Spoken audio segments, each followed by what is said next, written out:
Amma ba'd, assalomu alaykum va rahmatullohi va barakatuh.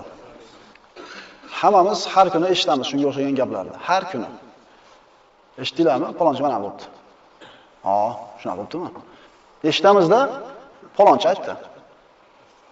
Bormi shu narsa? Bor. Agar bu narsa bo'lmasa, majlislarimiz soqov bo'lib qoladi. Agar bu narsa bo'lmasa, majlislarimizda nimani gaplashamiz?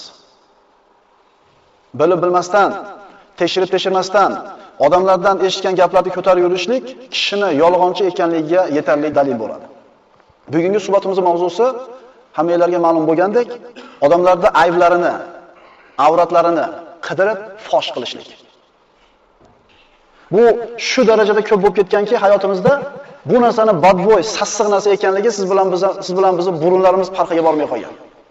Payg'ambarimiz sollallohu alayhi vasallam ana shu g'iybatni hidi kelganida badbo'y hidi. Falon joyda munofiqlar yoki yahudiylar bizni g'iybat qilishyapti deb hidini sassiqligini sahobalarga aytgan. Endi biz zamonimizga kelib turib, toza havo olmay qo'yganligimizdan, majlislarimizdan uni badbo'yini ham esimizdan chiqib ketgan. Xo'p, musulmon kishi o'zining mo'min birodarini aybini eshitib, uni fosh qilishi, or-nomusiga tegishli bo'lgan so'zlarni tarqatishi, shar'iy zaruratsiz ismlarni aytib, odamlarni ostida ko'tarib yurishlik qanday ish? Musulmon orqasidan josuslik qilib yurishligi shar'an harom bo'lgan ish. Poylab yurishlik. Alloh taolo shunday deydi: Ya ayyuhallazina amanu ijtanibu kaseeran minadh-dhann inna ba'dadh-dhanni ithm. Ey mu'minlar, ko'p gumonlardan chetlaninglar. Chunki ayrim gumonlar gunohdir. Wala tajassasu wala yaghtab ba'dukum ba'dha. Josuslik qilib yurmanglar va ayrimlarni g'iybat qilmasin. Sizlardan biron kishi o'zining o'lgan birodarini go'shtini yeyishni yaxshi ko'rurmi? Ana, yomon ko'rdingizmi? Ya'ni g'iybat qilishning gunohi o'lgan birodarini go'shtini yeyishdan ko'ra og'irroq bo'lgan gunoh. Allohdan qo'rqingiz, albatta Alloh tavbalarni qabul qiluvchi bo'lgan mehribondir. Ey iymon keltirganlar, gumonlardan tiyilinglar, chunki gumonlarning ba'zilari gunoh. Mana quyida nima sababdan odamlar bir-birlarini aybini qidiradi? Nima sababdan bir-birlarini kamchiliklarini tashib yuradi? Mana shu haqida suhbat qilgan bo'lamiz inshaalloh. Ibn Hajar Haytami aytadi, odamlarda yashirin bo'lgan ishlarini qidirib yurishlik, ya'ni odamlardan ko'rsatishlikni xohlamayotgan, yashirayotgan ishlarni qidirib yurishlik mana shu oyat bilan man qilindi, harom qilindi. Imom Termiziyning sahihlarida payg'ambarimiz sollallohu alayhi vasallam shunday dedilar. Minbarga chiqib Rasululloh shunday dedilar: "Ey, hali iymon qalblariga kirmasdan faqat tili bilan iymon keltirganlar, musulmonlarga aziyat bermanglar. Ularni avratlarini kuzatib, avratlarini ayblarini ochib uyaltirmanglar. Kim bir musulmonning avratini fosh qilib, uni uyaltirsa, Alloh taolo uning avratini ochib sharmanda qiladi." Musulmonning orqasidan qasddan aybini istab fosh qilishlik niyati yurganlarni Alloh taolo o'zi aybini fosh qiladi hamda sharmanda qiladi. Musulmonga bo'lgan hurmati qanday? Hurmat degani nima degani o'zi? Arab tilida harom degan so'zdan olinadi. Bir musulmonni obro'yiga tegishlik ikkinchi musulmonga harom degani. Bir musulmonning molini nohaqdan ikkinchi musulmon yeyishligi harom degani. Ibn Umar roziyallohu anhu kunlarda birida Ka'batullohga qarab aytadilar-ki, "Naqadar ulug'san." Ka'baga qarab aytayapti, "Naqadar ulug'san. Hurmating naqadar ulug'." Lekin bir musulmonni Allohning nazdidagi hurmati, Alloh taoloning huzuridagi bir musulmonning hurmati seni hurmatingdan balandroq. Xulosa, bir musulmonda aybini fosh qilib, uni sharmanda qilib, aybini fosh qilib qidirib yurgan odamni qilgan gunohi Ka'bani buzgandan ko'ra og'irroq bo'ladi. E'tibor beramizmi shu narsaga? G'iybatchini nimaga savdosi doim yuradi? Chunki xaridori naq. Ro'parasiga kelgan birinchi odam unga xaridor. Eshitdingizmi deydi. Hozir o'sha sizga aytadigan gap, dunyo yoki oxiratingizga foydasi bo'lsa, eshiting. Sizga daxli bo'lsa, eshiting. Agar daxli bo'lmasa, eshitilgan har bitta so'zga, gapirilgan har bitta so'zga qiyomatda savol bor. Payg'ambarimiz sollallohu alayhi vasallam Hajjatul Vadoda ummati bilan oxirgi marta mana shunday bir katta bir adabdagi ummati bilan uchrashib turganda payg'ambarimiz aytadilar: "Inna dima'akum va amwalakum va a'radakum alaykum haramun ka hurmati yawmikum hada fi shahrikum hada fi baladikum hada."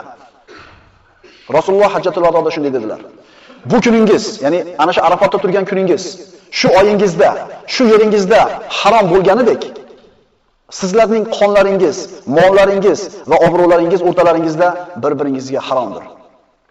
musulmonning molini nohaqdan olsa, harom yegan bo'ladi, qiyomatda javob beradi. Musulmonning qonini to'kkan bo'lsa nohaqdan, qiyomatda javob beradi. Musulmonning nomusiga tegadigan ish qilgan bo'lsa, sharafiga putur yetkazadigan ish qilgan bo'lsa, qiyomatda javob beradi. Odamlar tashib yurgan gap bir odam haqida bo'ladi, nariga odamga ozor yetdi. Agar shu ayb biz aytayotgan ayb u odamda bo'lsa, bir masala. Endi biz aytayotgan ayb u odamda yo'q bo'ladigan bo'lsa, biz unga tuhmat qildik, zulm qildik. Zulm ko'rgan odam qo'lini ko'tarib, Parvardigor, menga tuhmat qilayotgan, menga bo'xton qilayotganlarni o'zingga qo'ydim desa, unga tuhmat qilgan, bo'xton qilgan odamlarning holi xarob bo'ladi. Xo'p, biz aytgan ayb bo'lsa-chi? Agar o'sha ayb bo'lsa ham biz gapirayotgan ayb. U odamlarni surishtirishlikka, u odamlarni kuzatishlikka biz qozi emasmiz, taftishchi emasmiz. Ikkinchi birodarlar, Alloh taolo siz bilan bizdan sen bandam nimaga falon gapni gapirmading deb so'ramaydi. Qaytaraman. Falon gapni nimaga gapirmagansan demaydi. Aksincha, nimaga falon gapni gapirgansan deydi. Biz gapirmagan gapimizga emas, gapirgan gapimizga javob berib bo'lamiz. Yana bu savol qayerda beriladi deng? Qayerda beriladi? Hech qanday insonga yordam beradigan narsa yo'q. Onadan tug'ilgandek, yalang'och, xatna qilinmagan holda turgan joyda, butun haloyiq oldida Robbil alaminning huzurida beriladi. Alloh Karim birodarlar. O'zini haqlarini o'zi xohlagan bandalar uchun kechib yuboradi. Namoz o'qimagan bo'lsa, zino qilgan bo'lsa, o'g'irlik qilgan bo'lsa, Allohning haqqi edi bu gunohni qilmasligimiz. Alloh Karim xolasa kechiradi, lekin bandalar haqqi kechmaydi. Alloh taolo o'zini haqqini kechishi mumkin, lekin bandalarning haqqini biridan ikkinchisiga albatta olib beradigan kunda so'raladi. Mana endi bir odam ikkinchi odamning aybini qidirib yuribdi yoki aybini fosh qilyapti, kelib rosa gapiryapti o'sha odam haqida. Nima sabab? Birinchisi, adovati bor bo'lsa. Qabilasi boshqa, mazhabi boshqa, dunyo qarashi boshqa, fikrlashi boshqa va boshqa bir har xil bir xullas shaxsiy adovati bor odam ikkinchi odam haqida gaplashib yuradi. Ikkinchi odam aytadi, biz deydi isloh qilish niyatida gapiryapmiz deydi. O'zi aslida g'iybat qilayotgan bo'ladi. Isloh qilishlik birodarlar, avval aytganmiz. Bir birodaringiz aybini ko'rsangiz, isloh qilish niyatingiz bo'lsa, uyiga borasiz, eshikni taqillatasiz. Chiqqanda birodar, sizni ziyoratingizga keldim deb ini nasihat qilasiz. Endi u yo'q bo'lib turgan paytda u haqida gapirib turib, men uni isloh qilyapman desak, biz kazzob bo'lamiz. Masxaralashlik uchun qilinadi. Ya'ni odamni sha'nini, shavkatini yerga urishlik uchun qilinadi. Biz gapirayotgan odam haqiqatan biz aytayotgan yomon sifatga ega. Xo'sh, shunday bo'lishligi, shu odamning aybini ko'tarib yurishlikka bizni undaydimi, majbur qiladimi? Biz yomon deyotgan odam haqiqatan yomon, qaytarib aytayapman. Endi shu odamni yomonligini gapirishlik shartmi? Yo yopib qo'ysa bo'laveradi. Ulamolarning fikri ikki xil. Bir odam bor, maxfiy qiladi gunohini, ya'ni uyatib qiladi, bekitib qilib yuradi, birov ko'rsatadi, ikkinchi odam bor oshkora qiladi. Biz aybdor, gunohkor deyotgan odam bittasi bekitib qiladi, yo'l beradi, xijolat bo'lib, birov ko'rib qolmasin deb. Ikkinchisi oshkor qiladi. Maxfiy suratda yoki bekitib uyalib qilayotgan odamning aybi akalar, borib o'ziga aytilinadi, tashqariga olib chiqib fosh qilinmaydi. Ikkinchisi, gunohni oshkor qilayotgan odam. Yana shu gunohiga odamlarni chaqirayotgan odam haqida oshkora gapirishlik kerak. Bir ukamiz kelib so'radi, "Domla, shu birov palonchi bilan tijorat sherik qilmoqchi ekan, kelib mendan so'rayapti, shu odam qanaqa deb. Bu odam yaxshi odam emas. Men shu odam haqida narigi so'rab kelganga aytsam, g'iybat qilib qo'ygan bo'lmaymanmi?" deyapti. Mana hozirgi aytilgan gapdan nimani xulosa oldik? Odamlarni bir musibatga, zararga kirib qolmasligi uchun xos odamlarga, ya'ni shu haqida bilmoqchi bo'lgan odamning o'ziga bu odamning holini aytib qo'yishlik g'iybat sirasiga kirmaydi. Ummatni, xalqni zarardan tiyishlik uchun shu odamning sifatini aytib qo'yishlik kerak bo'ladi. Hasan Basri aytadi: "Atarghabuna zikril fajir, udkuru bima fihi hatta yahzaruhun nas." Fojirlar haqida gapirganlar kelmaydimi deydi Hasan Basri. Yo'q, gapiringlar, zikr qilinglar uni majlislarda, toki odamlar ehtiyot bo'lsin ulardan. Ibn Taymiya bu ikki kishi toifa haqida, ya'ni quyidagi ikki toifa haqida shunday deydi. Quyidagi ikki toifani g'iybat qilish mumkinligi haqida ulamolar ixtilof qilishmagan. Va ikki xil odam bor, shularni g'iybat qilishlik mumkinligiga ulamolar hech qaysisi qarshi bo'lmagan. Birinchisi, u shunday bir odamki, zulm bilan, fahsh bilan, sunnatga xilof ish qilishlik bilan, ma'siyat bilan mashhur bo'lgan kishi buni g'iybat qilsa bo'ladi. Odamlar ehtiyot bo'lishligi uchun. Ikkinchisi, bir odam keldida sizdan maslahat so'radi. Falonchi odam qanaqa deb. Shu odam bilan bir muomala qilmoqchiman. Shu kishi qanaqa deb so'raganida, shu odam zarar ko'rmasligi uchun narigi odam haqida shu so'rab kelgan odamga aytiladi. Shunga o'xshagan mish-mish, biroda aybi yoki tekshirilmagan gaplarda ko'tarib kelinganda musulmon nima qilish kerak? Mana quyida oyat hadislarda siz bilan bizga kerak bo'lmagan, ehtimol bizni qulog'imizga g'iybat bo'lib kiradigan gaplar aytilganda qanday muomala qilishimiz kerak bayon qilinadi. Payg'ambarimiz sollallohu alayhi vasallamning zavjay mutahharalaridan bo'lgan Oisha binti Siddiq roziyallohu anha hammamizga mashhur qissa. Mana payg'ambarimiz Banu Mustaliq g'azotdan qaytib kelayotganlarida qo'shin to'xtaydi. Oisha onamiz va bir to'p jamoa ayollar payg'ambarimiz bilan chiqqan bo'ladi shu g'azotga. Qo'shin to'xtaydi, ayollarda bo'linmasi chekkaroqqa to'xtaydi. Tuyani yetalagan erkaklar tuyalarda cho'ktirib qo'yib, nariroqqa o'tib turadi. Ayollar tushib, uzoqroqqa borib qazoy hojat qilib qaytib kelib tuyaga chiqishadi, karvon bilan birga ketishadi. Oysha roziyallohu anha ayollar bilan borib, qaytib kelib, havdajiga, tuyaning ustidagi havdajiga chiqmoqchi bo'lganda, bir bo'ynidagi marvarat yoki marjonni tushib qolganligini biladi-da, orqaga qaytib ketadi. Ayollar hammalari chiqib havdajiga o'tirdi, pardalarini tortdi. Ketadigan vaqt bo'lganda tuyani yetalaydigan erkaklar kelib, tuyalarni turgizib yetalab ketishdi. Oysha onamizning qolganligidan bexabar. Oysha onamiz roziyallohu anha borib qaytib kelsa karvon ketib qolgan. Meni yo'qligimni, yedimni bilishib, orqada qolganligimni bilishib kelishadida o'tirib uxlab qoldi. Payg'ambarimiz bir safarga chiqsa, qo'shinning orqasida bir uzoqroq masofada bir odamni qoldirib qo'yar edi. Ya'ni karvonning orqasida kelsin, tushib qolgan narsalarni olib keladi yoki orqani kuzatib keladi. Safvon ibn Muattal roziyallohu anhu mana shu ishni bajaradigan bo'ladi mana shu g'azotda. Safvon ibn Muattal tuya bilan kelsa, Oysha onamiz uxlayapti. Oysha dedi, Alloh rahmat qilsin, nima qilyapsiz deydi-da, tuyani cho'ktirib nariroqqa borib turadi. Oysha onamiz bitta gap gapirmaydi, tuyaga chiqadi. Safvon ibn Muattal shoshganicha Madinaga yetalab boradi. Yetalab borganda Oysha onamiz yo'qligi ma'lum bo'lib, endi bir harakat bo'lib turganda Safvon ibn Muattal yetalab keladi. Ya'ni shar'iy xilvat, nomahram erkak bilan ayol yolg'iz kelyapti. Shunda munofiqlarning kattasi Abdulloh ibn Ubay ha dedi. Ha zavjatu sohibikum dedi. Sizlarning sohibalari ayolimi dedi. Allohga qasam, u undan, ya'ni Safvon Oyshadan, Oysha Safvondan omon qolmadi dedi. So'zni qarang. Bir-biridan omon qolmadi dedi. Munofiqni tutgan mavqifini ko'ring. Shuning uchun keyin jazolangan paytda unga jazo berish imkoniyati bo'lmadi. Bu gapni musulmonlar gapirib qo'yishdi o'zlari. Bu gap tarqab ketdi. Payg'ambarimiz sollallohu alayhi vasallamga qattiq aziyat bo'ldi bu. Chunki payg'ambarimizning sharafi haqida gap ketyapti. Abu Bakr Siddiqning oilasiga og'ir gap bo'ldi. Juda qiyin holat bo'ldi. Musulmonlar o'rtasida mana shu gap sekin-sekin tarqalib borib turib, oxirida zino qildi degan gap musulmonlarning tilidan chiqdi. Buni Mustaq ibn Abi Mustaq roziyallohu anhu, Payg'ambarimiz sollallohu alayhi vasallamning shoiri Hasson ibn Sobit va payg'ambarimizning ayolining singlisi Hamna binti Jahshlar uchta musulmon odam zino qildi degan gapni oshkor aytishdi. Vahiy to'xtab qoldi musulmonlarga ta'lim bo'lishligi uchun. So'ngra vahiy nozil bo'ldi. Alloh taolo Oysha onamizning pokligi haqida oyatlarni nozil qildi. Shunda jazolanganlar boyaga 3 ta musulmon bo'ldi. Munofiqlar bu gapni boshlab qo'yishdi, bir chekada turishdi. Musulmonlar o'zlari rivojlantirib yuborishdi. Demak, musulmon odam bir xabarni eshitgan paytda buni aniqlamasdan turib, tekshirmasdan turib, shart qora qilib qo'ymasligi kerak. Bir marta e'lon qilindi. Palonchi mana bunaqa ekan desa bo'ldi, hamma ishonaveradi o'shunga. Alloh taolo aytadi: "Laula iz sami'tumuhu zannal mu'minuna wal mu'minatu bi anfusihim khayra." Ey mu'minlar, sizlar bu bo'xtonni eshitgan paytingizda mu'min va mu'minalar bir-birlari haqida yaxshilikni o'ylab, bu ochiq bo'xton-ku desalar bo'lmasmidi? Mana shu mavqifda Alloh subhanahu va taolo payg'ambarimiz sollallohu alayhi vasallamning sahobalaridan Abu Ayyub Ansoriyning mana shu ulug' sahobaning mavqifini maqtadi. Abu Ayyub Ansoriyning ayoli kirdida, eriga qarab, "Ey Abu Ayyub, bu kishi payg'ambarimiz sollallohu alayhi vasallam Madinaga ko'chib kelib, shu kishining uyida o'ziga uy bo'lguncha turgan edi qo'shni." Abu Ayyubning ayoli aytadi: "Eshitdingizmi? Odamlar Safvon ibn Muattal bilan Oysha onamiz haqida nima deyapti?" dedi. Abu Ayyub aytdiki, roziyallohu anhu, "Bu gapni gapirmang" dedi ayoliga. "Shu ishni" dedi. "Odamlar aytayotgan zinodi siz qilarmidingiz?" dedi ayoliga. Ayoli "Yo'q" dedi. "Men qilarmidim?" dedi. "Yo'q" dedi. "Oysha sizdan yaxshi, Safvon mendan yaxshi" dedi. "Bu ishni qilmaydi" dedi. Alloh aytayapti, axir mu'minlar bu bo'xtonni eshitgan paytida bir-birlariga qarab yaxshilab o'ylab turib, "Ha bu bo'xton-ku" desa bo'lmasmidi? Birodarlar, mish-mish gapni ko'tarib yurgan odam qanaqa gunohkor bo'lsa, tekshirmasdan eshitgan, buni haqiqatga qabul qilgan odam ham shunaqa gunohkor bo'laveradi.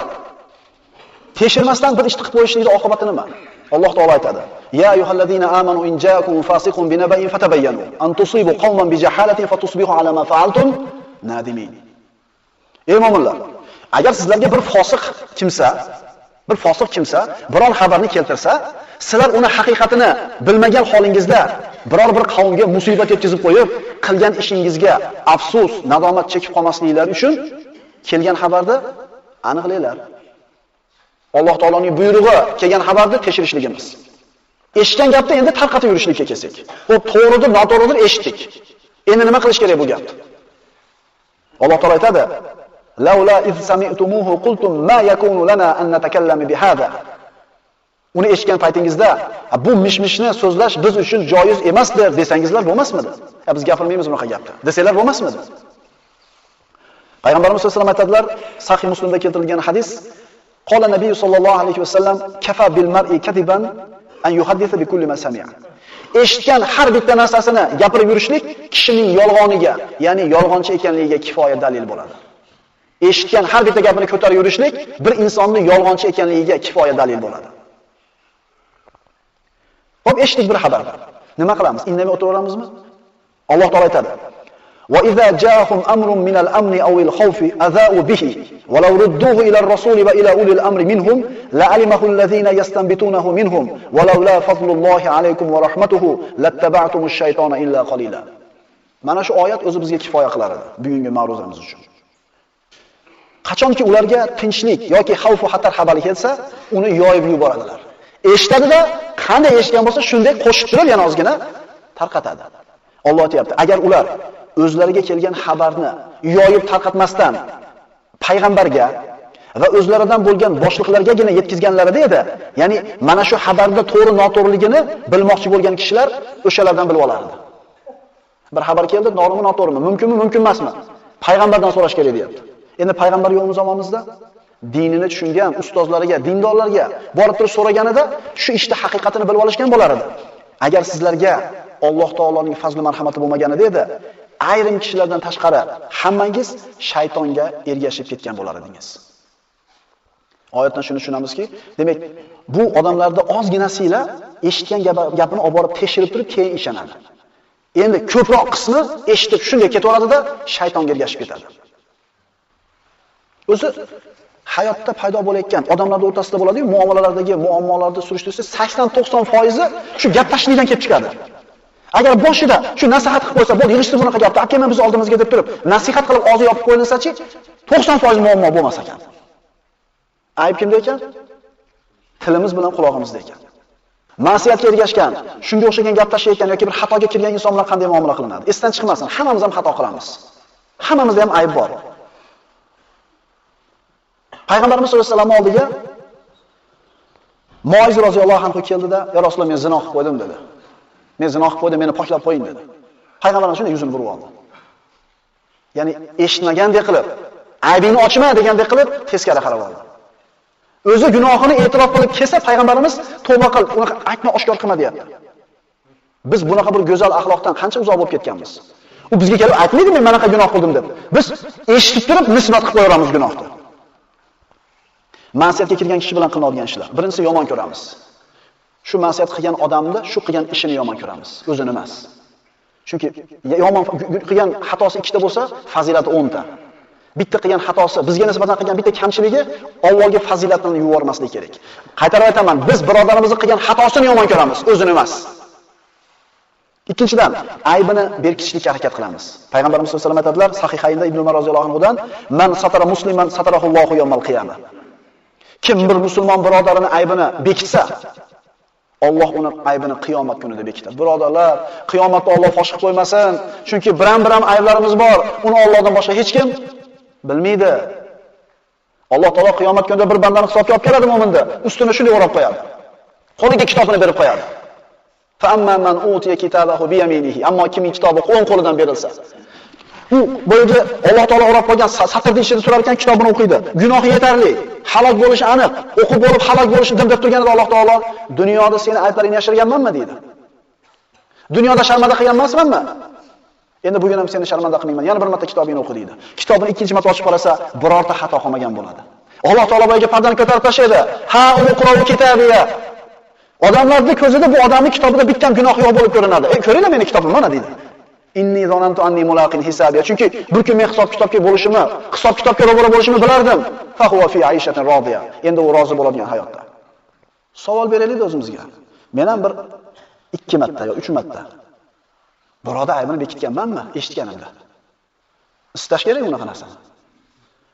Bu xotira daftarini ochib istash kerak uni. Ochganmanmi deb so'ramaymiz. Men biroda aybini ochganmanmi deb so'ramaymiz. Bu savolda hojati yo'q. Men bekitganmanmi biroda aybini degan savolni beraylik o'zimizga. Agar siz bilan biz insonlarni haqiqiy sharmanda qiladigan qiyomat kunida Alloh taolo aybimizni ochib sharmanda qilishini xohlamasak, dunyoda odamlarning aybini, birodarlarimiz aybini yopaylik.